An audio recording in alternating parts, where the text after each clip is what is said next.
అందరికీ నమస్కారం అండి. ఈ వీడియోలో వెట్ కాఫ్ గురించి తెలుసుకుందాం. వెట్ కాఫ్ రావటానికి అనేక కారణాలుంటాయి. ఇందులో ముఖ్యమైనవి శీత పానీయాలు, శీత ఆహార పదార్థాలు ఎక్కువగా సేవించటం వలన ఈ సమస్య వస్తుంది. అయితే దీనికి పరిష్కారం 1 spoon jeera powder, 1 spoon black pepper powder, 1 spoon అల్లం పేస్ట్, 1 స్పూన్ తెల్లగడ్డల paste, 1 spoon dhania powder, 1 spoon పసుపు.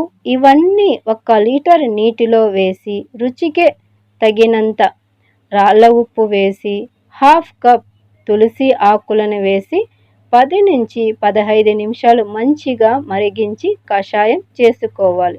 ఈ కషాయాన్ని ప్రొద్దున పూట ఖాళీ కడుపుతో 50 ml కషాయాన్ని సేవించాలి. ఇలా ఒక్క రోజుకి 3 సార్లు సేవించాలి. ఈ విధంగా 3 to 5 డేస్ ఈ కషాయాన్ని సేవించటం వలన వెట్ కాఫ్ అనేది పూర్తిగా నయమవుతుంది. ఓకే, చూస్తూ ఉండండి మా ధన్వంతరి యూట్యూబ్ ఛానల్. సబ్స్క్రైబ్ చేసుకోండి, లైక్ చేయండి. నెక్స్ట్ వీడియోలో చెవికి సంబంధించిన అనారోగ్య సమస్యల గురించి వివరిస్తాను.